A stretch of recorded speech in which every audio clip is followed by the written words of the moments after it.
Facebook Live going. Hey everybody, what's going on? Got you there, got you there, got you there. Check, 1, 2, 3, check, check. Alright, I think we're good. Well, let's see, got the app open. Hey everybody, welcome to the Wednesday Drive on the Outdoor Call Radio app. Sorry to break into programming. We're going to be doing this at 5 to 5:30, and then at 7 o'clock we'll be back for the Unknown Files show. Tonight we're going to have a good ghost story for you. Edinburgh Manor up in, I believe it's in Iowa. So we'll figure that out when we get back. So hang loose, huh? You ready to start the show? Let's go. I'm ready.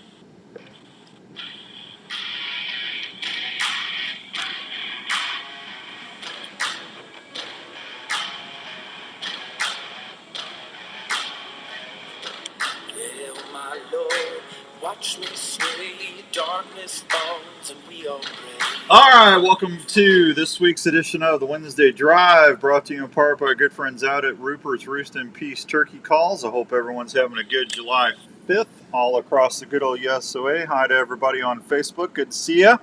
Let's go ahead and get my guest on. We're going to be talking walleyes tonight. We got somebody from the Iowa Department of Natural Resources on, and I think you're going to enjoy listening to Jeff. Let me get Jeff on the line here. I got Jeff ringing in. How about that? Let's see. Get that turned up just a hair. Hey, Dan. Jeff, good afternoon. You're live on the Wednesday Drive on the Outdoor Call Radio Network. How are you today? I'm doing well. How are you? I'm good. Tell everybody who you are.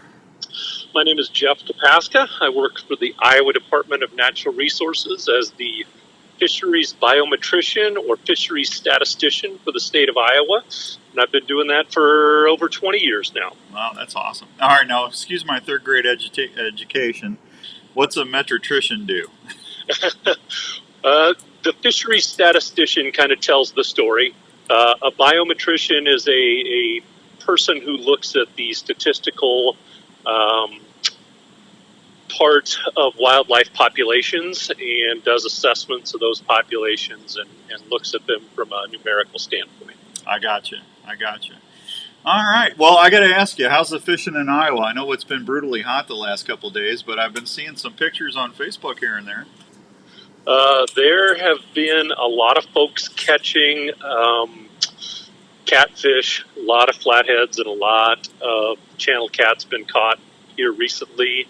Walleye catches had dipped in late June, but I'm hearing a lot more good things about those here recently. So there's some good fishing to be had. I would expect the white bass and hybrid striped bass to really start firing up soon. Yeah, I got to tell you, 2 years ago, this time of year, I was over at Red Rock, and I don't know what I had on my line, but I was vertically jigging on on the flat rock surfaces on like a little cliff that goes in the water, and I hooked into something, and I never got it into the boat, but man, it had that rod bent over, and I had 10-pound braid on, and it broke me off. I couldn't believe it. I remember a number of years ago, fella, actually the husband of our former secretary at my office where I worked, he was down on Sailorville, and he loved to troll for stripers and white bass on Sailorville, and he picked up a 61-pound flathead. Oh, it could have been a flathead. I've caught some nice flatheads out there. Last one I caught purely by accident because I was back trolling by the marina. And I thought I got hung up, but it was a big old flatty. Yep. Yeah, they're crazy. Yes. Well, I got to tell you, Jeff, I think this is the first time we've had you on the show, isn't it? I believe that's correct. Yes, sir. That's a travesty on my part. I apologize. I've been on the air for 23 years in Iowa, and I haven't had you on the show yet.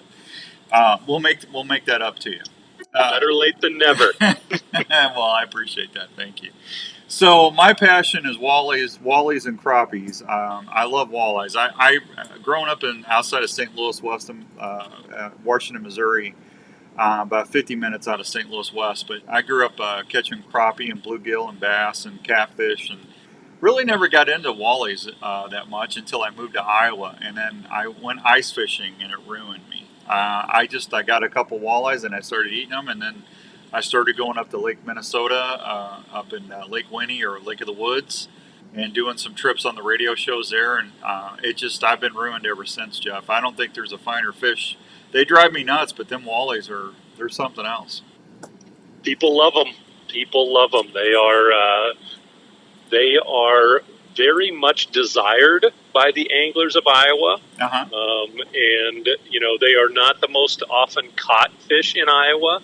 But when we do our angler surveys, I think the most recent one we did was in 2018. And the difference between what fish anglers fished for the most and what fish they preferred to fish for the most was greatest for walleyes. So there is a lot of pent-up demand. People are not necessarily fishing for them as much as they would really like to be fishing for them. So it's really important here in Iowa to do the best job that we can to provide a quality walleye fishery, because it's something that our anglers really want to fish for.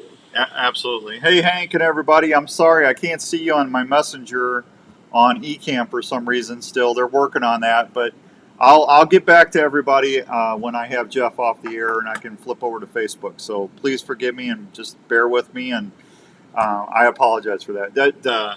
I got an eCam system, Jeff, and usually people can message me in live time and stuff, and they can ask the guest questions and that. And technology, I love it, but it drives me crazy when it's not working right. I know the feeling. One of the big responsibilities in my job is handling technology for our staff, and it's wonderful and it's a challenge. Yeah, it really, really is. So we're in the summer months. I know the water's really tepid. I mean, where do you go if you were going fishing? If you had a couple days this time of year, where would you be heading, and what are you thinking? Well, it's funny that you ask that. I am going fishing in about a week, but I'm headed up to north of Red Lake, Ontario. So oh, you're going way north. I am. I'm heading out there with a couple of buddies, and we're looking forward to it. We haven't been up there together for over 15 years, so it's something we're really looking forward to. Hey, I love living in Iowa, and Iowa's got some decent fishing. I mean, it really does. And I don't get up to the Iowa Great Lakes as much as I would like. I've only fished that a few times, but I know there's some really good fisheries up there. But even over at Big Creek, up in Ankeny, I mean, you get it on the right day, early morning, late evening, you can get into some nice fish. So we just completed our Iowa Walleye Challenge, where we were engaging anglers in a data collection effort. And we had just huge numbers of fish reported from Big Creek. It was the highest catch of any system in Iowa when we initially ran this event in 2022. Wow. And it repeated as the winner again this year. In fact, over the course of 2 months, we had just under 600 walleyes reported from Big Creek Lake. Just this year? Just in May and June. Wow, that's awesome. Yeah, and we don't have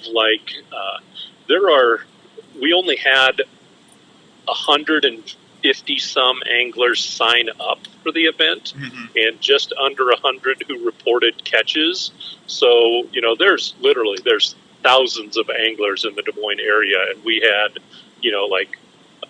22 anglers fishing and reporting catches from Big Creek, and they reported almost 600 fish caught there over the course of 2 months. Yeah, I know one of my listeners, Richard, he fishes up there quite a bit. He actually got some gift cards from you, so he did pretty well. He caught it. And we're going over the prize winning today and figuring out who was going to win what, and Richard is in line for more than the cards that he got. You already know who I'm talking about, and I didn't even say his last name. Oh, yes, I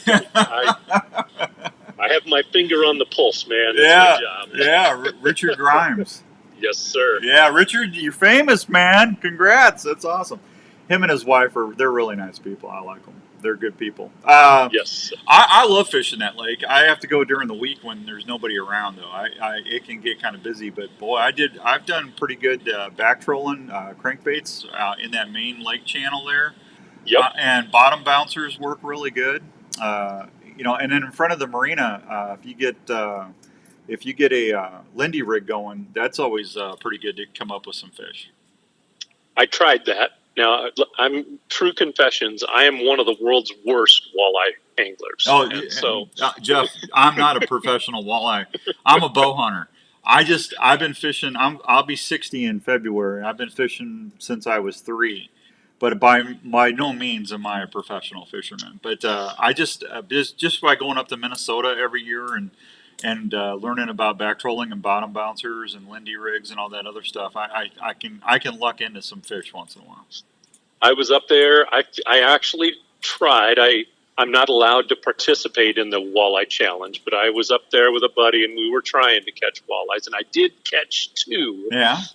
Like 9-inch walleyes while I was crappie fishing. But we did float in front of the marina, pulling a half crawler on a jig head, and I was unsuccessful in catching any walleyes at that. But, there's some decent catfish in there too. There are. And the interesting thing about Big Creek is we've noticed through some of the radio telemetry work, and we've been working on that fish barrier for a long time now and looking at the effects of that. But one thing we've noticed is that down toward the dam and toward the spillway and the Lost Lake area, you'll see the walleyes congregate there earlier in the spring, especially toward that time when we're doing the spawning work in April. And then as the season progresses, they just gradually move their way up the lake. And so, you get to May and they're probably, kind of still in that mid-lake to down lake. And then June, they're getting up toward the marina and moving on up the lake as that season progresses. Yeah. Yeah, well, I'll have a boat next year. I can't wait to get back out there and do it again. So sweet. That's going to be a lot of fun. What about some of the other lakes, Red Rock? I know the crappie. People talk about Roberts Creek and Red Rock quite a bit. That's a pretty successful crappie fishery. That is what I would say is probably our crappie factory here in the state of Iowa. There's also some nice crappies in Saylorville. Mm-hmm. You can catch them in the marina area in that cove. And so it's those big reservoirs where we see good crappie numbers. There's historically always been good crappies at Rathbun, but of course now the hybrid striped bass and the walleyes have really been on fire the last few years at Rathbun. Yeah. Low water, and we didn't have a lot of water leaving that system, so we had a lot more fish stay, and it's really paid a lot of benefits. The fish growth and populations there are just fantastic. Yeah, I actually heard the humps out in Rathbun are a place they kind of target on walleyes. That is correct. Yep. Yeah. I'm looking forward to that one too. Yep. Let's see. This year, Little River was on fire for walleyes. Yeah. Black Hawk and Storm, both outstanding. Both of the last 2 years, Clear Lake has had just really outstanding walleyes. It's come in at number 2 in the state in the walleye challenge both years. There were less than 10 anglers that participated in the challenge out of Clear Lake, but they caught over 350 fish between them.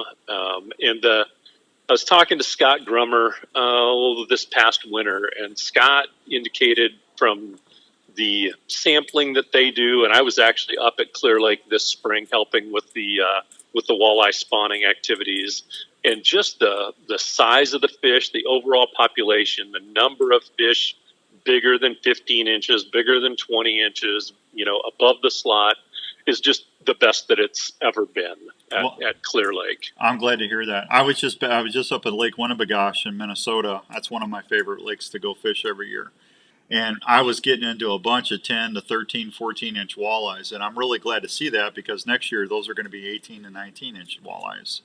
So that up there, I would say here in Iowa, a 14-inch walleye is 2 years old. Okay. And then it gets to be 18 at about 3. Yep. Their growth rates are much slower up there, and it's simply latitude. Less growing degree days, less heat, less nutrients in the water. So you might be you might be more apt to be correct 2 years down the line than 1 year down the line with those kind of growth rates. No, and that's fine. You're definitely more of an expert at it than I am. But it just, to me, that shows a great healthy population of fish in there. No question. No question. And that's kind of what some of the anglers involved in the Iowa Walleye Challenge have seen too. They've been catching what I would say are 10 to 11 inch fish, which probably are fish. It's one of two things. Either it's those advanced fingerlings that we grow at Rathbun till they're about 8 to 10 inches long.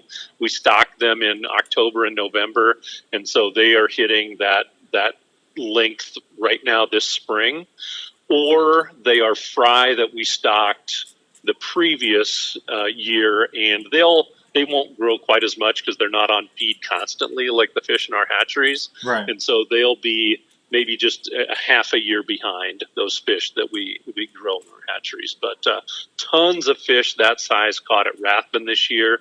Tons of fish that size caught at Brushy Creek Lake this year. Lots and lots of those fish that will be coming on and really supplementing the population for years to come. Well, that makes sense. Iowa's got everything grows better in Iowa, right? That's right. Yeah. That's right. So there you go. I know one thing. That's my lucky area up there. Every year I go up there, I catch at least 2 or 3 over 25 inches.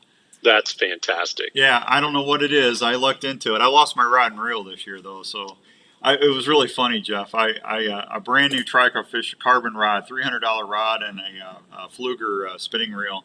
Just bought the reel the night before. I just spooled it all up and everything, and we're sitting there fishing. And I apologize for everybody that's watching or listening that's already heard me cry about this. I'm going to keep crying about it, though. But I'm sitting there, we're drifting, and we're just catching fish in the weeds. And next thing I know, I hear something come in behind us, and the game warden pulls up. And, hey, fellas, how you doing? And I said, well, just fishing. He said, do you mind putting your poles down and let me see your license? And my buddy and I said, no, absolutely not. So I put my pole down, reached over my tackle bag, pulled my permit, handed it to him. Just as I handed him my tag, I hear ching, ching, ching, plop. I looked over just in time to see my spinning reel going into the lake.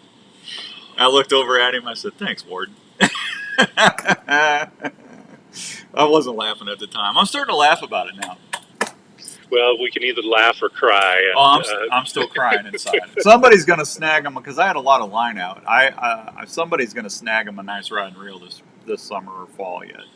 That's nice. That's nice. But talking about this time of year and drift fishing, that's another great way to pick up bluegills and crappies, especially at some of our local lakes. And you get to some of those southern Iowa impoundments like 3 Mile, 12 Mile, head over to Greenfield, Lake Anita, Prairie Rose. Oh, my goodness. Have you fished Prairie Rose? I have not.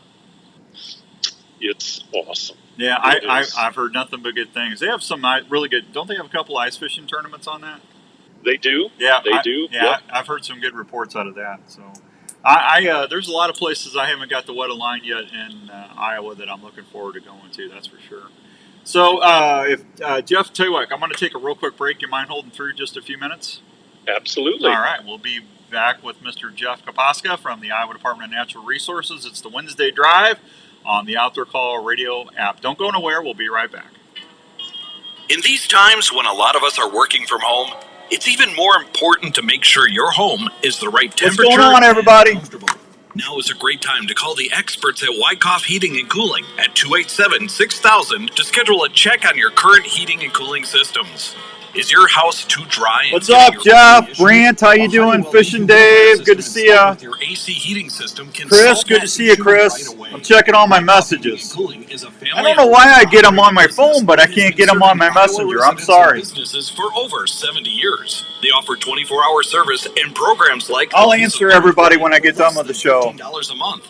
So if you want more time on the water or in the woods this year, please call the folks at Wyckoff Heating and Cooling for any of your home or business heating and cooling needs. One call to Wyckoff Heating and Cooling will bring you peace of mind under your roof every day.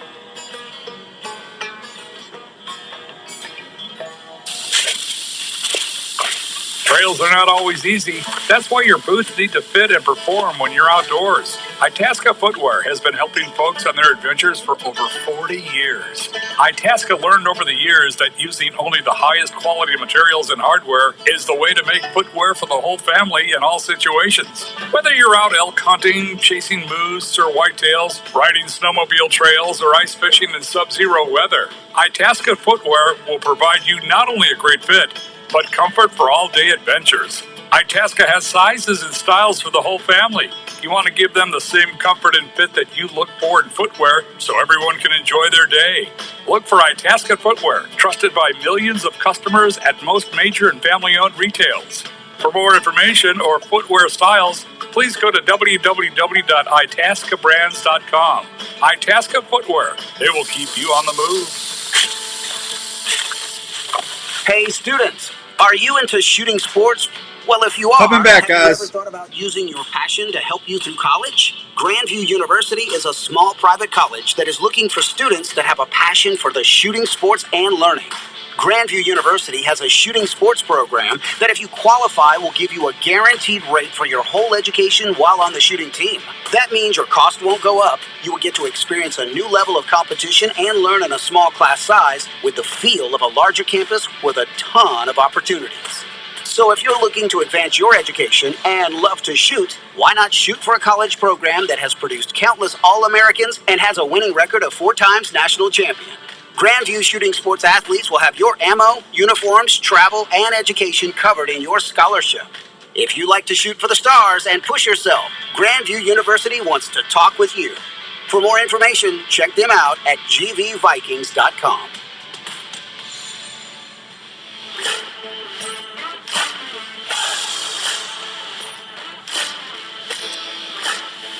All right, welcome back to the Wednesday Drive on the Outdoor Call Radio Network. This is Outdoors Dan. My guest is Mr. Jeff Kaposka from the Iowa Department of Natural Resources. Jeff, you still there, sir? Yes, I am. All right, there you go. I got everything back I think I needed to get back. There we go, live radio. I love it.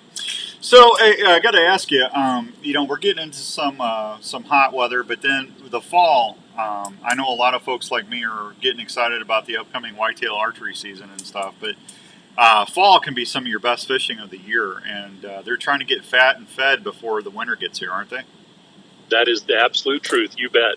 Yeah. Where would you go in the late fall? Anywhere? I love going to fish for crappies on brush piles in southern Iowa lakes, and our Iowa DNR, we've got a fishing atlas, and so you can pull that up on your phone, and if you've got your boat or your kayak, you don't necessarily have to have any of those expensive navigation packages. You can pull up the Iowa DNR map, and the places that our staff have put brush piles and such out on the lake, you can navigate right to on your phone. I do that with my kayak, and it was probably about 2 hours I spent on a lake down in southern Iowa by myself. There was a couple other boats that showed up here and there, but not too much.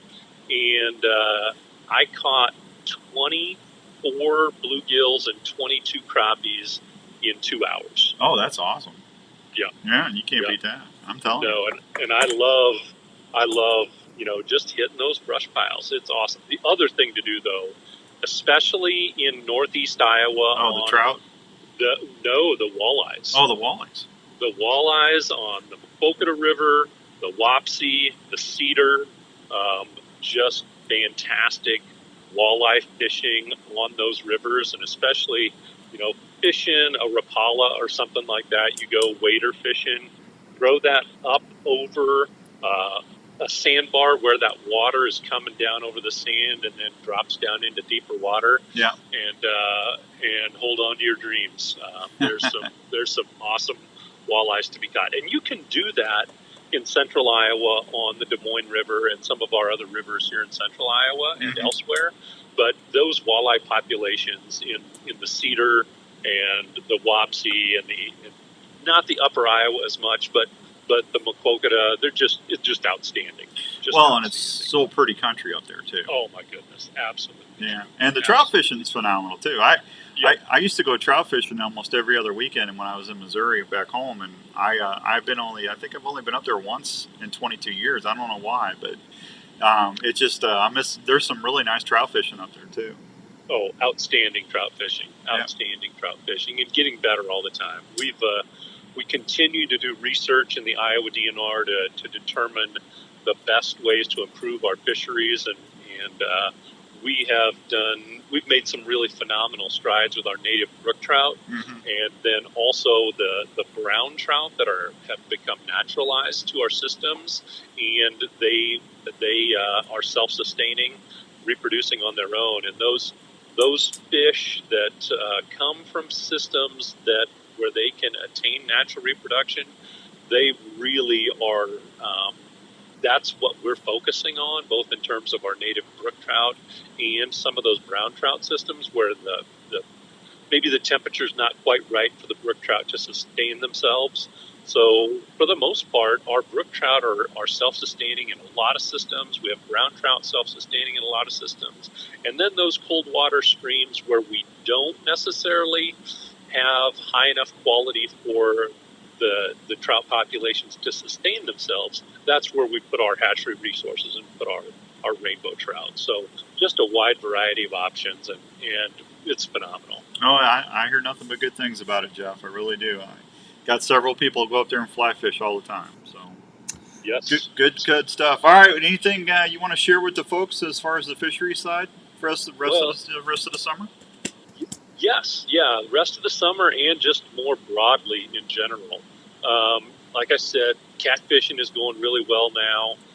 Getting out there and taking advantage of those places where the Iowa DNR invests resources, those hybrid striped bass fisheries. We've been seeing, as the water temperature gets warmer, especially the surface temperature, muskie fishing isn't as good of an idea just for the health of those fish. Yeah. But once we get into fall, the great muskie fisheries here in the state of Iowa also. I prefer pan fishing, so I love doing that crappie and bluegill fishing. But the walleye fishing on the Mississippi River is just outstanding, and had a really tough May over there because of the flooding, but it's really come around. I was just talking to an angler this morning who was telling me how, he'll go up to Devil's Lake or he'll go up to Winnie or other places like that and just do outstanding. And then he'll come back home, and the next day fishing on the Mississippi, he'll catch a bigger fish than any of the ones he caught while he was gone for a week. Oh, that's crazy. So the walleye fishing on the Mississippi is just outstanding. Yeah. And again, we've been doing a lot of research over there, and one of the things he mentioned is how we have changed the regulations in the last few years above Dubuque to match what we were doing in some of the pools down below Dubuque, and how that has really, in his opinion, helped the quality of the Mississippi River fisheries there. So yeah, there's, if you're going to give me carte blanche, I'm going to, jump in on a couple of topics that we hear about often. One of them is why don't we do more regulating here in Iowa? And if you've fished Minnesota, you know that their fishing regulations book is about the size of the Des Moines phone book back in the day. Yeah. And that's not the way we try and manage our fisheries. If we're going to regulate a fishery, we're going to invest 2, 3, 4, 5 years of research into making sure we have a good handle on what that fishery looks like and what the needs are in terms of improving that population. And once we have that data hammered down and we can back up the interest in a regulation with there actually being a need for a regulation, then we'll go ahead and do that. But for the most part, we have some really phenomenal fisheries around here that we don't feel like we need to overregulate for them to stay really healthy, and so we don't. And a really solid example of that is our bluegill regulations here in Iowa. we have a 25 fish bag limit, and we hear a lot from folks that hear about the 5 and 10 fish bag limits in Minnesota, and Wisconsin. Why don't you have that? There's too many fish being taken home, and so on and so forth. And like I was saying before about those walleye growth rates, we have a highly productive landscape in Iowa where there's a lot of crops grown and a lot of fertilizer applied, and some of that fertilizer ends up in our lakes, and we have productive lakes. Bluegill will spawn multiple times over the course of a summer, so there's not really a limiting factor in terms of their reproduction. Right. And if we were to limit their harvest by quite a bit, we'd probably end up with some of these really stunted fisheries because there's so many fish and not enough food. Right. Yeah. And so we allow the harvest. And here in Iowa, if you go to southern Iowa, we can grow an 8-inch bluegill in 3 years, 2 to 3 years, and a 10-inch bluegill in 4 to 5 years. Right. And in the midline of Minnesota and Wisconsin, it's an inch a year. So a 10-inch bluegill is 10 years old. Wow. And so when they have a 5 to 10 fish bag, it's to protect those fish so they can get that big. Whereas here, those fish can get that big really fast. Yeah. And so that's one of the reasons why, latitude plays an influence, the amount of nutrients in our system, the growth potential and productivity is a big reason why we kind of stick with that regulation because, are there certain places that aren't what we want them to be? Absolutely true. Yeah. But for the most part, we don't want to nitpick tiny little regulations here or there when it's most likely unnecessary, when that broader, regulation actually does the job the vast majority of the time. No, I totally agree. I got a lot of friends of mine that come down here to panfish, actually, just so they can take some more home. So I agree with you. Hey, Jeff, if someone has questions or if they want to know what's going on, what's the best way to get a hold of you or what's happening in the fisheries area of the Iowa DNR? I can be reached via email. It's Jeff, Kopaska, and that's K-O-P-A, S as in Sam, K-A, the @ dnr.iowa.gov. And you can find me right there. That's probably the fastest way to get in touch with me is via email. Yep. But if you send me an email and we decide we need to talk, I can get my phone number to you also. All right, there you go. Well, listen, I got to go to Ohio this weekend, and when I get back next week, I'll send you some more dates. We'll get you back on either the Saturday show or back here on a Wednesday. That sounds awesome. I'll look forward to it. Let's hook up in August or later because I'm actually taking some time with the family for the most part here in July. Well, that's more important. We'll do that. We'll get you on August and September before I start sitting in a tree all day. That sounds great. All right, buddy. Thank you so much for the time today. Have a great week. Yep, you too. There you go. Thank you. There he goes, Jeff Kopaski from the Iowa Department of Natural Resources. Hey, just real quick, I need to just tell you a couple quick things. There's the Learn to Hunt program registration for beginners for fur harvesting workshops. This is going to be the eight workshops will feature several knowledge and skill building sessions with instructors that will teach the basics of trapping in Iowa. For those interested in the tradition of trapping as a means of sourcing fur, this program provides the opportunity to learn the skills and knowledge it takes to do it all yourself, says Jamie Cook, Program Coordinator with the Iowa Department of Natural Resources. Participants will learn basic strategies for trapping, such as proper equipment, trap placement, trapping regs, and steps for preparing hides for trade. The course will be in various locations located statewide with times and details. For more information, just check them out at the Iowa Department of Natural Resources, gooutdoors.com. Courses will be offered beginning in August in Dixon, Forest City, Otho, Hazleton, Knoxville, Mount Pleasant, Spencer, and St. Charles. That's pretty cool. Hey, tonight on the Unknown Files, we're going ghost hunting. I've got the gang from the Illinois Paranormal Group, and Cheryl and I are going to be talking about their stay at Edinburgh Manor. And I think that's in Iowa, so you want to tune in at 7 o'clock for that if you want to learn or talk a little ghosts and stuff on the Unknown File show. That's our Down the Rabbit Hole show we do every Wednesday at 7 p.m. here on the Outdoor Call radio app. Other than that, that's it, gang. I'm going to get out of here. Don't forget to listen in during the week, Monday through Friday. We're giving away that big 4-night, 3-day stay at the Pines Resort up at Lake Winnebagosh, Minnesota. So whoever wins that's also going to get a $300 Trica fishing rod, $200 Bojangles gift card, a pair of Itasca fishing boots, a Grizzly cooler, and a whole bunch of other stuff I just don't have in front of me right now. But a lot of good stuff right there. And I know I'd go with you if I could win. It's going to be a lot of fun. We'll draw the winner of that in 2 weeks. Okay? All right, you guys be good. I will see you at 7 o'clock tonight right here on the Unknown File show on the Outdoor Call radio app. Till then, be good, and I'll talk to you soon. Thank you, guys. Down to the river, down to the river. Oh, bury me, carry me.